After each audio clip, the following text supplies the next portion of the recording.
Pedimos a nuestra oradora, la Vicky, en el nombre del Señor, con un aplauso para darle ánimo. Y a su papá.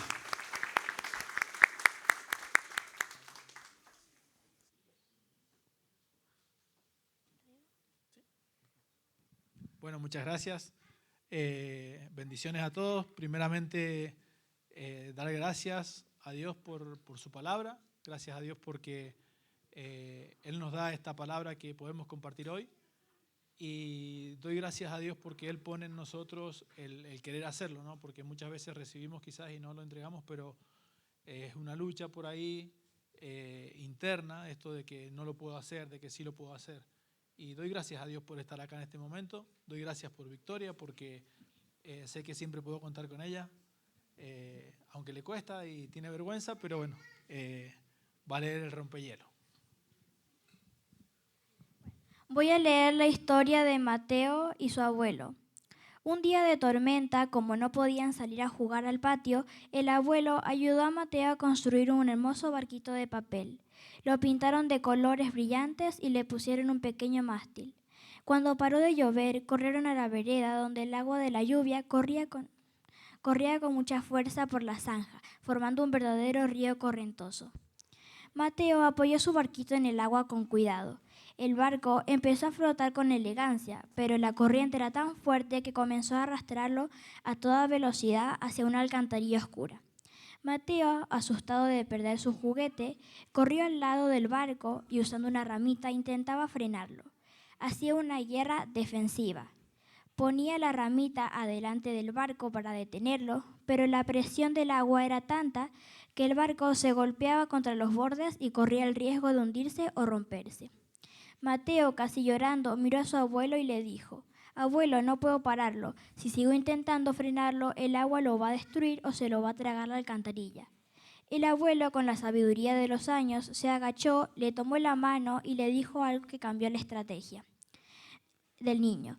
«Hijo, estás peleando la batalla equivocada. Deja de intentar frenar el barco contra la corriente. Agarra la rama, colócala detrás del barco y empújalo con fuerza hacia la orilla abierta, donde el agua no corre con tanta furia. Deja de defender el lugar donde está atrapado y empieza a guiarlo ofensivamente hacia donde hay libertad». Mateo entendió.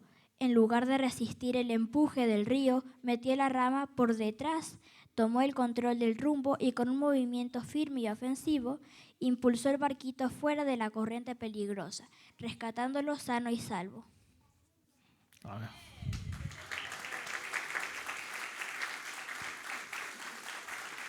Gracias.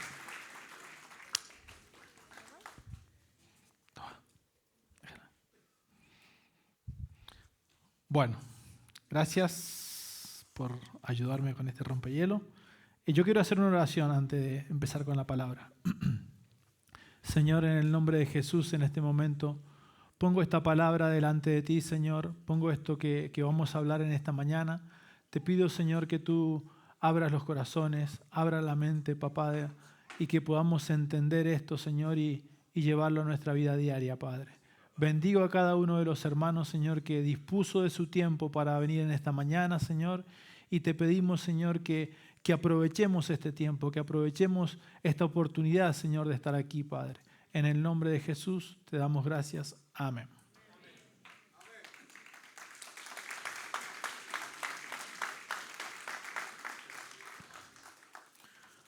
Bueno, les cuento cómo arrancó lo de esta palabra que tengo para entregar hoy.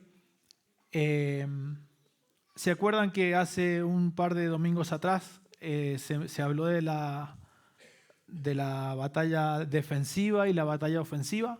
¿Quién se acuerda? ¿Pueden entender más o menos a qué se refiere esto? ¿Entienden que es una batalla defensiva y una batalla ofensiva? ¿O más o menos?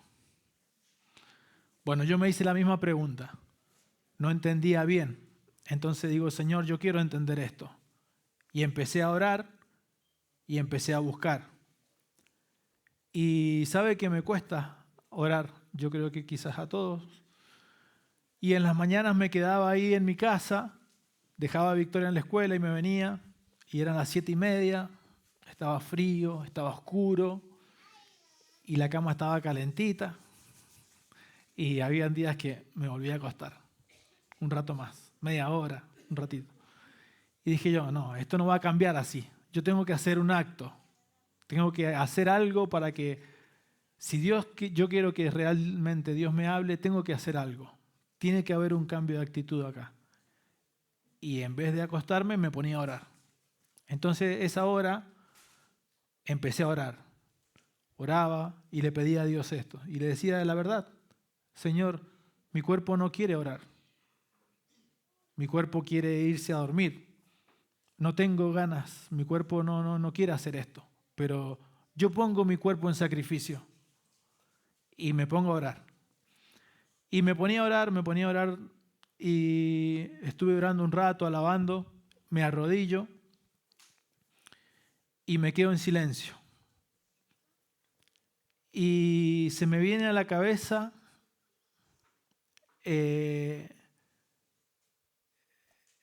un nombre, Pringles. Pringles, dije yo. No entendía nada. Se me vino una persona, porque de verdad que no sabía quién era. Entonces me voy al Google, ¿quién es Pringles? Pongo. Y ahí entendí que era Dios que me estaba hablando.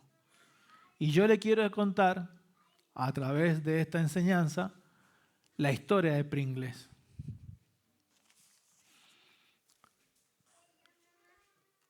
El 25 de noviembre de 1820, en la costa peruana de Chancay, el entonces teniente puntano Juan Pascual Pringles lideraba un pequeño cuerpo de apenas 18 granaderos a caballo.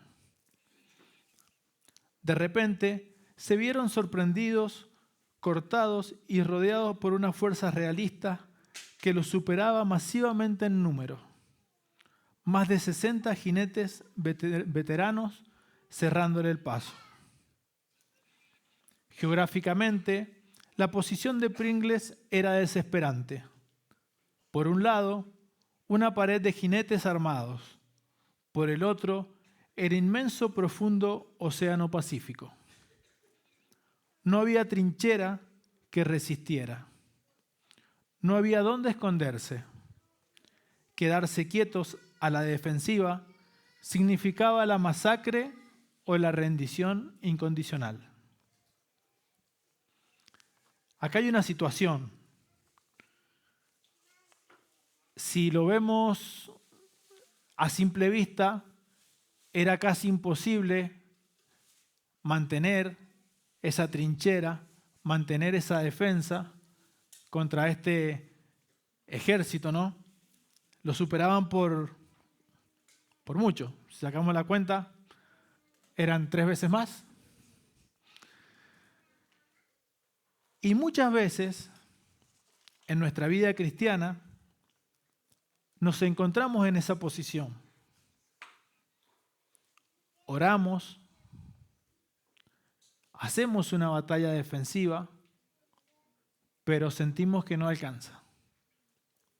Sentimos que estamos siempre en la misma situación. Escuchaba la prédica de Nahuel del domingo y yo digo, Señor, ¿por qué vamos a seguir haciendo énfasis en esto de la oración? Ricardo había hablado ya antes de la ofensiva y la defensiva. Y saben que cuando algo se repite, cuando alguien te dice algo o otro, es por algo. Y si Dios nos está hablando hace tiempo de la oración, es por algo. Porque Él quiere que nos preparemos. ¿Qué pasó con esto del terremoto de Venezuela? Todos lo saben lo que ha pasado. Y ahora empiezan a aparecer videos que se dijo, que lo profetizaron, que yo veía una charla de un geólogo hace unas semanas atrás y decía, pasaron 59 años del último terremoto y estos fenómenos suceden cada 60 años aproximadamente. Y pasó. Entonces, si Dios nos viene hablando de la oración, de las distintas formas de oración, nos está advirtiendo de algo. Situaciones de nuestra vida pueden ser personales, puede ser a nivel iglesia, puede ser a nivel país, pero debemos estar preparados. Y cuando nos encontramos en esta situación que se encontraba Pringles con sus soldados, ya no podemos resistir. Y acá vamos a ver la diferencia entre hacer una guerra defensiva y hacer una guerra ofensiva. Vamos a empezar con la guerra defensiva. Es el límite de la trinchera. La guerra defensiva tiene un propósito divino, ¿sí? Dios nos ha dado armas para pelear esa batalla, ¿sí? Proteger y resistir. Dios nos ha provisto de herramientas extraordinarias para mantener nuestra posición cuando el enemigo ataca. ¿Alguien me puede decir dónde están esa armadura? Efesios. Vamos a Efesios 6:13 hasta el 16 vamos a leer.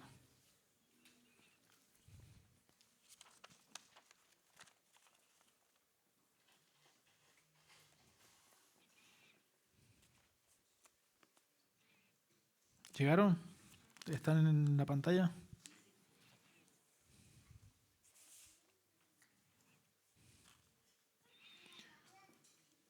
Dice, por tanto, tomad la armadura de Dios para que podáis resistir en el día malo y habiendo acabado todo, estad firmes. Estad pues firmes, ceñida vuestra cintura con la verdad, vestido con la coraza de justicia y calzado los pies con el celo de anunciar el evangelio de paz. Sobre todo, tomad el escudo de la fe, con que podáis apagar todos los dardos de fuego del maligno. Hasta ahí tenemos una parte de la armadura. ¿Sabe que hay algo en común en esta armadura?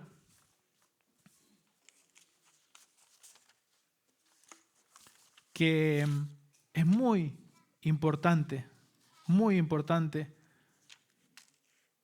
ponernos la armadura y saber para qué sirve cada parte de esta armadura.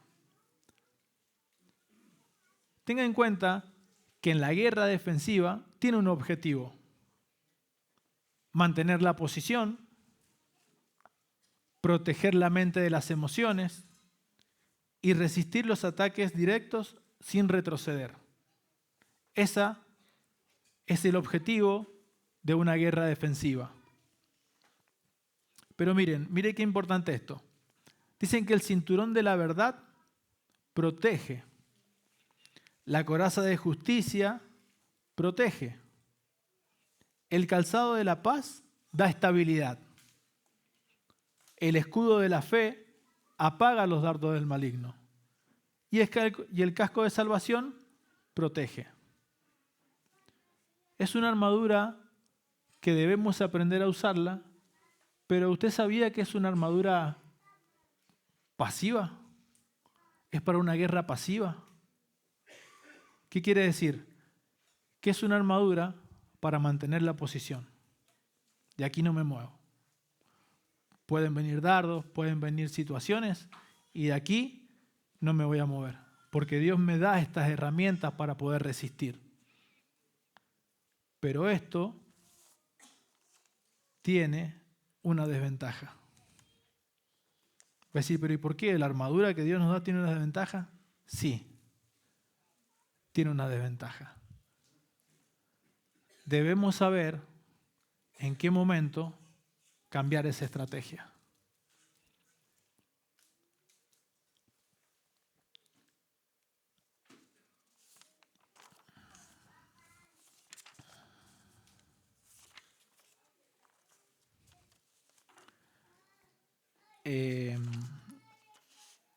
tenemos acá.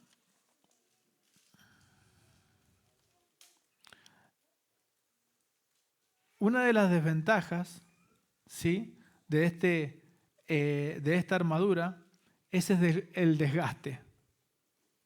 Cuando nosotros usamos esta armadura y nos mantenemos por mucho tiempo en defensa, nos empezamos a cansar, empieza a haber un desgaste. Y si quieren lo podemos llevar ahora que está todo con esto del mundial y del fútbol, seguramente que ahora en este momento todos me van a entender, porque hasta las mujeres son futbolistas ahora, opinan de los partidos y todo, pero cuando se acaba el mundial, nosotros que nos gusta ver los partidos somos unos aburridos, pero ahora están todos ahí. ¿Qué pasa?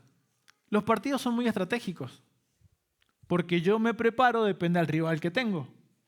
Y hay equipos que son mucho más fuertes que otros, ¿sí? Hay equipos que tienen un buen equipo, pero no tienen ese equipo como para hacerle daño al rival. Y quizás el rival tiene un equipo con muy buena delantera, muy buenos delanteros. Entonces el técnico, ¿qué hace? Prepara ese equipo para defenderse. Dice, nosotros difícilmente podamos ganarle, pero vamos a hacer lo posible para que no nos ganen. Entonces, ¿qué hace? Arma un equipo defensivo. Mete 5 defensores, mete 4 mediocampistas y mete un delantero por las dudas, si de un zapatazo sacamos adelante, que la agarre. ¿Y qué hace el rival? Viendo esta situación, mete 2 delanteros, mete 5 mediocampistas y mete 2 defensores. Total, ellos no creo que nos hagan daño. ¿Y saben cuál es la situación de acá? Que el que ataca es el que propone. El que ataca es el que toma la iniciativa. El que ataca tiene el 90% de las posibilidades de ganar ese partido. Porque los primeros 15 minutos va a estudiar al rival. Va a ir por acá, va a ir por acá, y va a empezar ese equipo a demostrar algunas debilidades de por dónde se puede atacar. Y ahí viene el desgaste. Porque en 90 minutos que dura el partido, muy probablemente que 50, 60 minutos, el equipo que se está defendiendo pueda resistir bien, pero se empiezan a cansar, ¿saben? Porque son ellos los que más corren. Y empiezan a haber lados más descuidados. Y si lo llevamos a nuestra vida espiritual, permanecer mucho tiempo en esta defensiva puede empezar a mostrar nuestro lado más débil.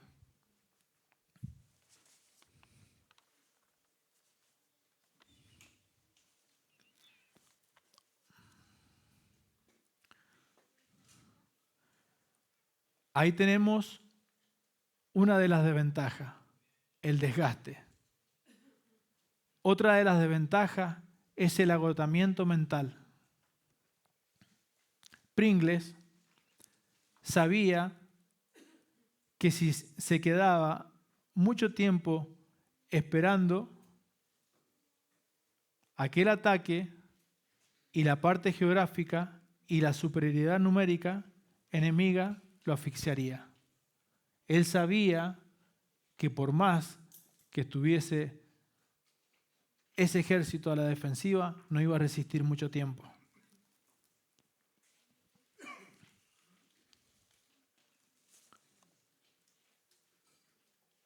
¿Sabe cuál es la otra de las desventajas cuando estamos en esta guerra defensiva? Es que de hacer una guerra defensiva nos ponemos en lugar de víctima. Porque nuestra fe empieza a decaer. Señor, ¿por qué siempre a mí? Señor, porque me quedé sin trabajo. Señor, estoy sin trabajo y se me rompió el auto. Señor, estaba preparando la palabra para este fin de semana y se me rompió la camioneta antes de ayer. Y me dice Victoria, papá, ¿y no te pone mal? Y sí, pero ya está. Se rompió, ¿qué vamos a hacer? Esperemos hasta el lunes a ver qué dice el mecánico. ¿Qué me iba a poner, Señor? Y eso pasa cuando nuestra guerra se prolonga en el tiempo en una guerra defensiva. Sigamos leyendo.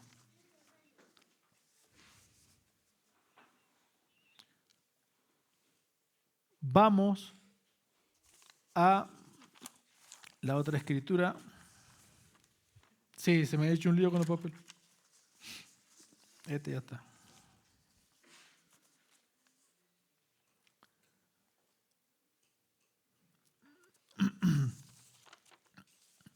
Dice,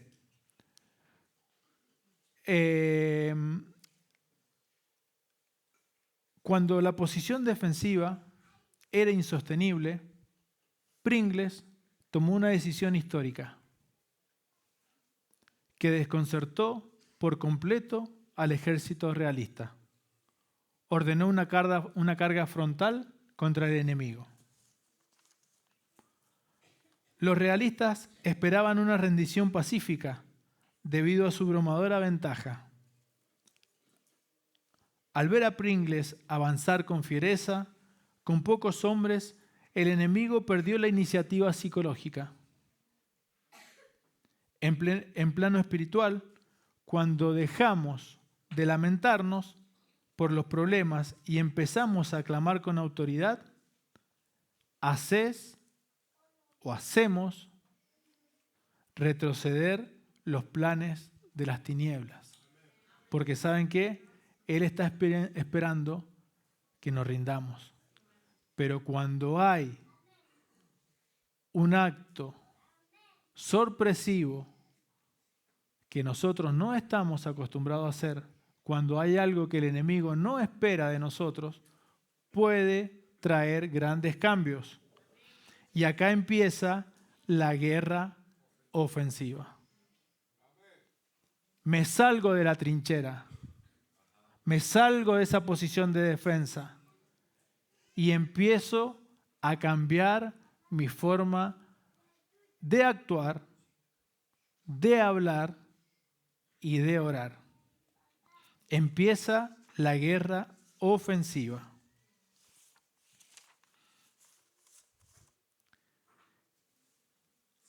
Al verse superado en el choque, Pringles decidió ir y cargar sobre ese ejército. Decidió hacerle frente, decidió hacer una batalla de cuerpo a cuerpo. Pero dice que al verse superado en el choque y antes de entregar los símbolos patrios, Pringles y los granaderos que sobrevivieron espolearon sus caballos y se arrojaron al mar desde el acantilado. Prefirieron el abismo antes que la sujeción. ¿Y saben qué? Acá hay algo muy importante, porque a veces necesitamos dar un salto de fe. Muchas veces pensamos que esa situación es inalcanzable. Muchas veces pensamos que eso que necesitamos no lo puedo tener. Muchas veces pensamos que esta batalla está perdida, pero necesitamos dar ese salto de fe. El avance ofensivo a menudo requiere un salto de fe hacia lo humanamente imposible, hacia eso que yo no puedo lograr, hacia eso que, ¿sabe qué? Acá hay algo que cambia este tipo de batalla. Cuando yo dejo de hacer una batalla defensiva y me propongo hacer una batalla ofensiva, empiezo a transformar realidades. empiezo a transformar realidades. Porque es cierto que usted está pasando por esa situación de enfermedad. Es cierto que usted está pasando por esa situación de trabajo. Es cierto que está pasando por esa situación de papeles, de abogados.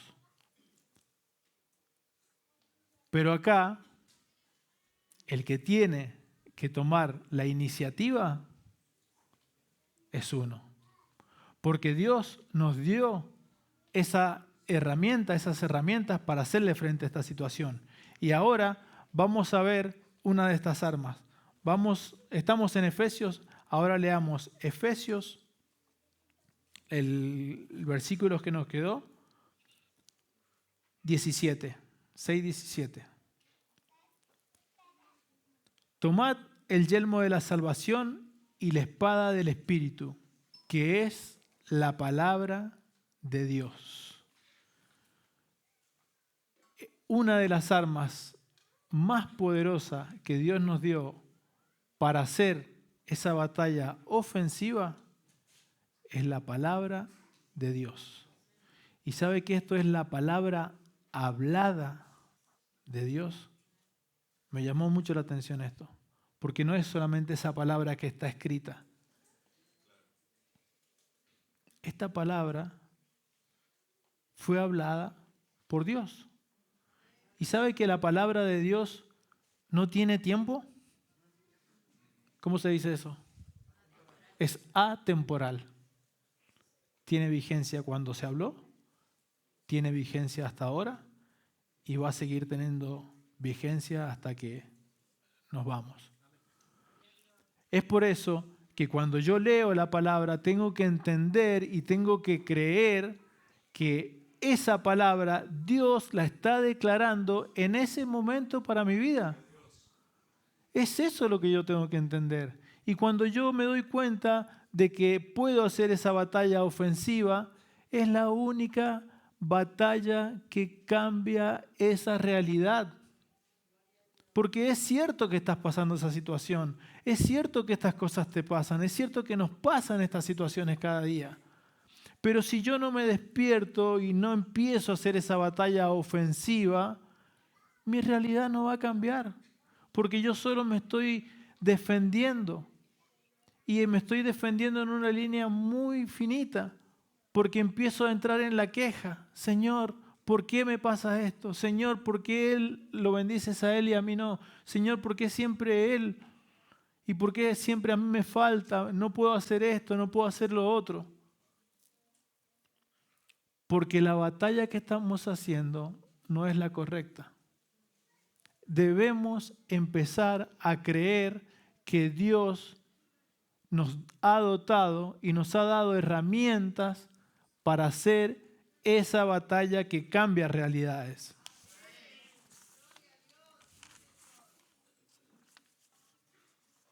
Mire esta parte de la historia de Pringles. El general José de San Martín quedó tan conmovido por el valor de Pringles que mandó a confeccionar una medalla única que decía: Gloria a los vencedores de Chancay. Aunque humanamente perdieron la posición física en ese momento, moral y estratégicamente ganaron la eternidad y marcaron el rumbo de la campaña libertadora. Nosotros, para ser verdaderos vencedores y para poder vencer en estas situaciones, para poder vencer en estos problemas, en estas enfermedades, en esto que estoy luchando cada día, debemos activar el arsenal ofensivo que Dios nos ha dado. Tenemos las herramientas, Dios nos dotó de esas herramientas.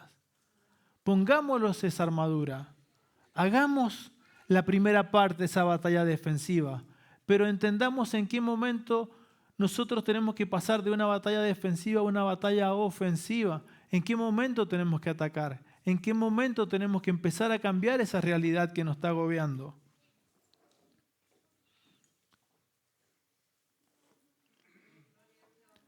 Otra de las armas que Dios nos ha dado es la oración conquistadora.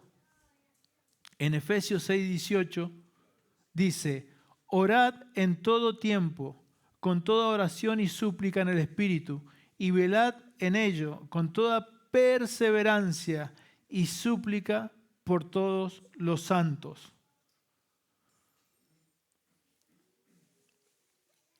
Orar en todo tiempo no es un rugido tímido, es artillería espiritual de largo alcance. Fíjese lo que dice acá. Es artillería espiritual de largo alcance que destruye los diseños del enemigo antes que lleguen a tu casa, antes que lleguen a tu trabajo, antes que lleguen a tu hijo, antes que lleguen a tu salud. La oración poderosa derriba esos ataques del enemigo antes que lleguen. Eso hace una oración poderosa. Esas son las herramientas que Dios nos dio.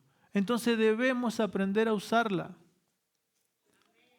Fíjense, en Mateo 4, vamos a Mateo 4, allí Jesús nos enseña cómo usar estas armas.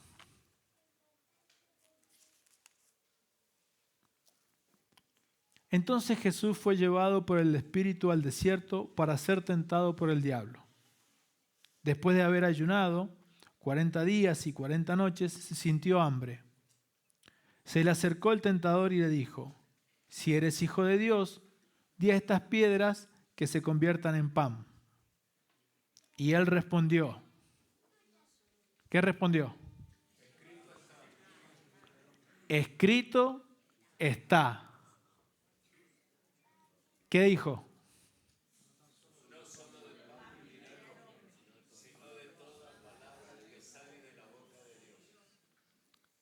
¿Y qué es eso que escrito está? ¿Qué era? Era una espada. Entonces, él tomó la palabra de Dios y la declaró en ese momento, porque es la palabra hablada de Dios. No solo está escrita. Dios mandó esa palabra. Entonces, esas son las armas que tenemos que tener. Tenemos que conocer la palabra de Dios. Para cuando vengan esas situaciones, yo sé con qué atacar. Pero si yo no estoy preparado, si yo no leo la palabra, si no aprendemos las escrituras, y vienen esas situaciones, ¿con qué voy a atacar? Yo voy a decir, sí, en la Biblia está escrito, en algún lado. Y esto, créame, que principalmente me pega muy fuerte a mí, porque Dios creo que cuando nos da una palabra, primero nos habla a nosotros.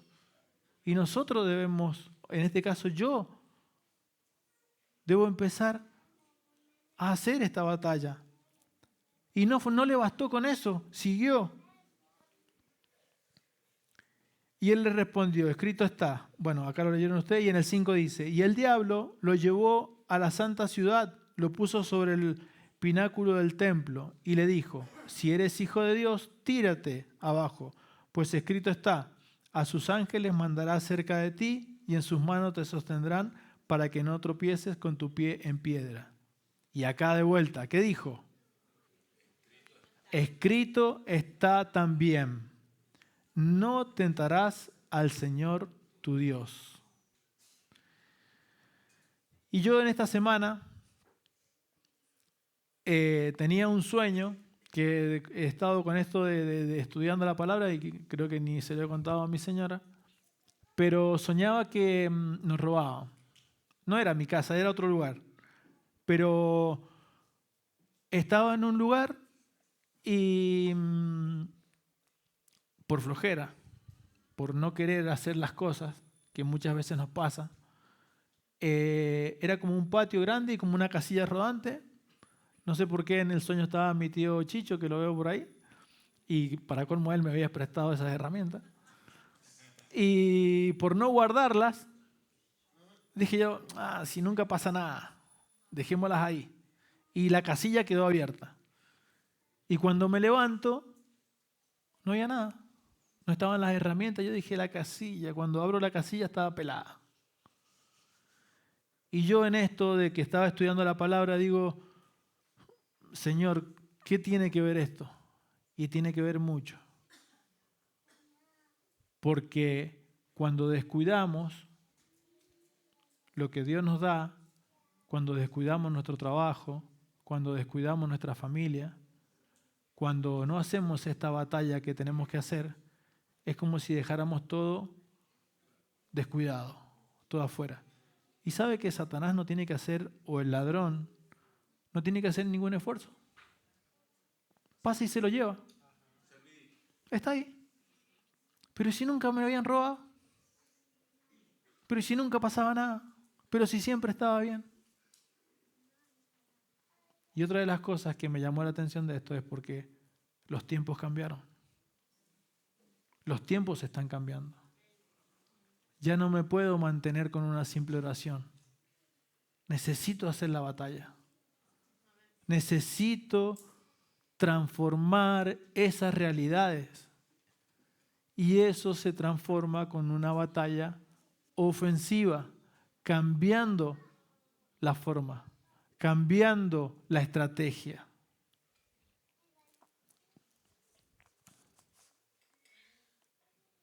Y el punto número 3 de las armas ofensivas es la demolición de fortalezas. En 2 Corintios 10:5.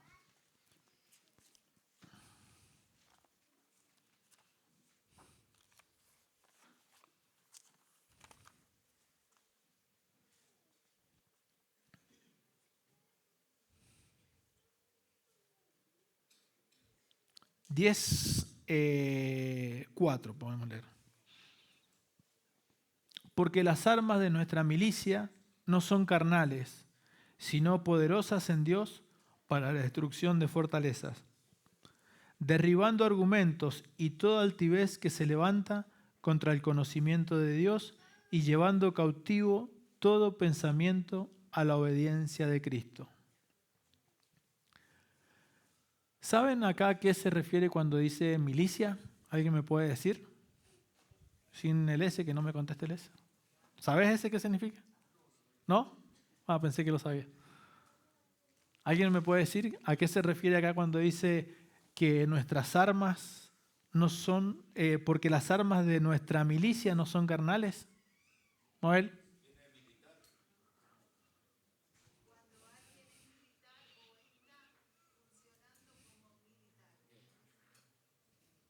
Guerra.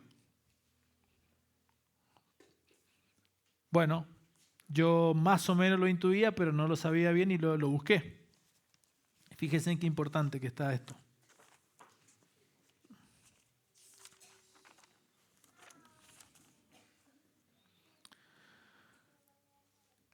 Y lo busqué en el sentido de qué quería decir la palabra de Dios con esto.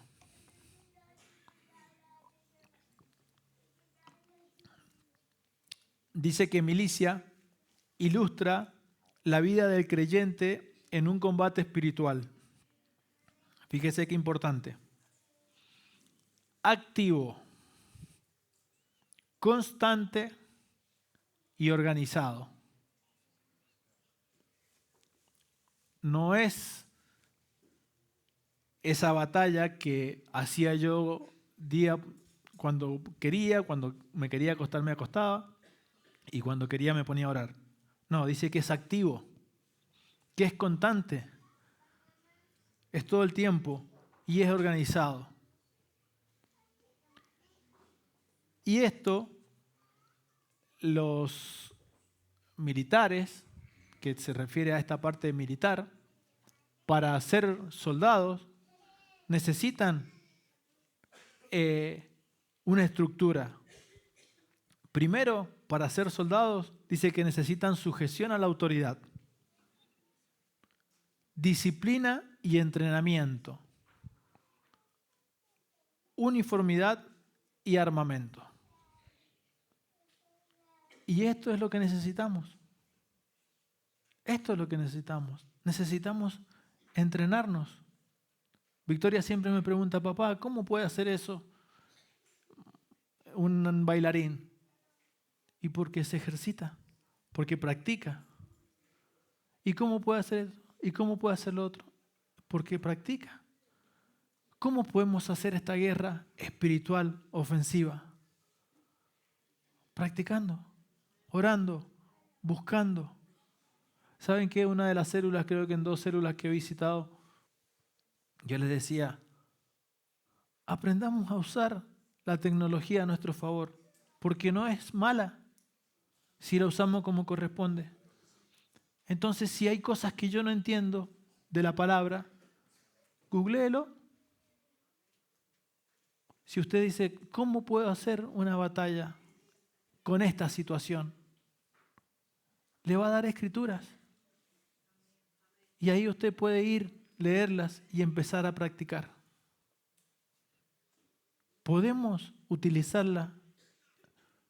Está a nuestro favor y nos ayuda porque quizás no sabemos buscar, no sabemos dónde está la escritura, pero busquemos la forma.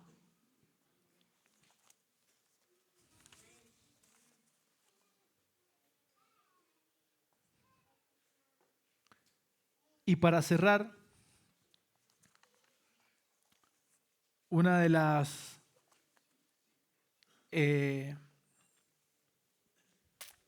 cosas que me quedó cuando leyó Ricardo, que me quedó muy en Segunda de Reyes 13:17.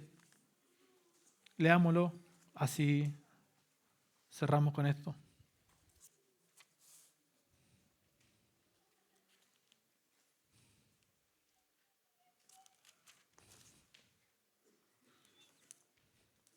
Con esto también podemos ver que...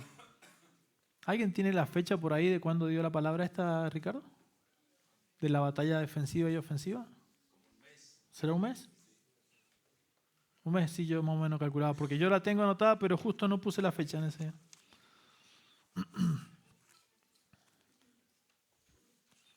Leamos 13:17.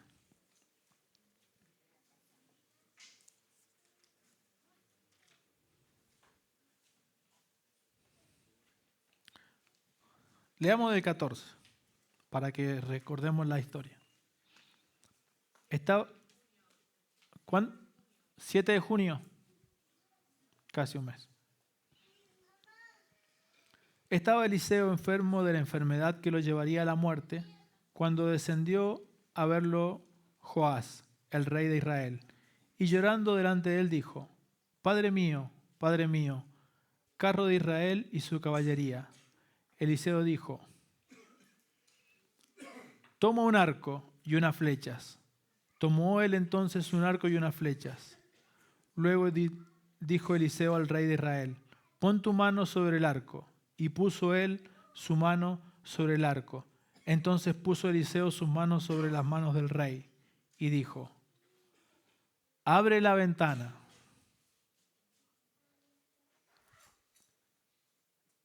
Cierre los ojos en este momento.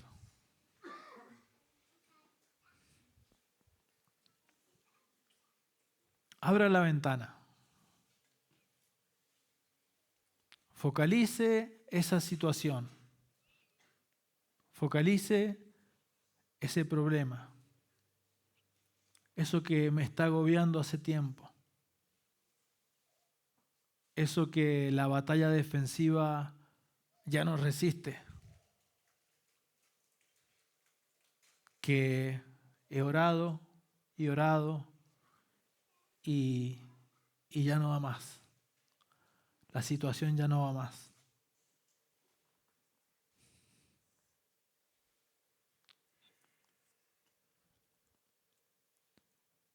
Dice, pon tu mano sobre el arco. Y puso su mano sobre el arco. Entonces puso Eliseo sus manos sobre las manos del rey. Y dijo, abre la ventana que da al oriente. Cuando él la abrió, le dijo Eliseo, tira. Y en este momento, en el nombre de Jesús, tire. Acá hay un acto de fe. Debemos activar y siempre tenemos que hacer un acto de fe. Siempre hay algo que nosotros tenemos que hacer. Tire.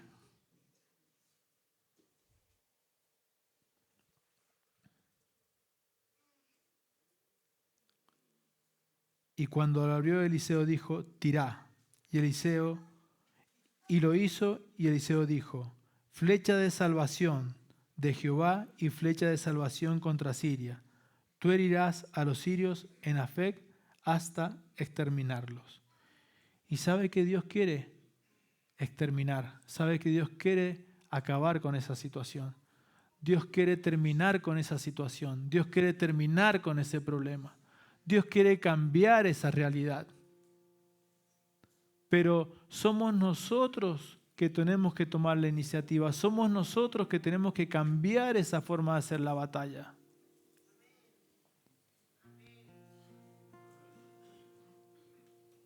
Si hay situaciones en nuestra vida, en tu vida, que hace tiempo que estás batallando y no tienen una solución, y querés cambiar esa realidad, si querés venir acá adelante, pasá. Dios quiere cambiar esa realidad, pero necesita tu acto de fe. Necesita que tú des el paso de fe, porque Él está ahí esperando. Dios ya te dio todas estas herramientas. Las tenemos. Urrakata barakata isha andresa yandra kala barakata isha.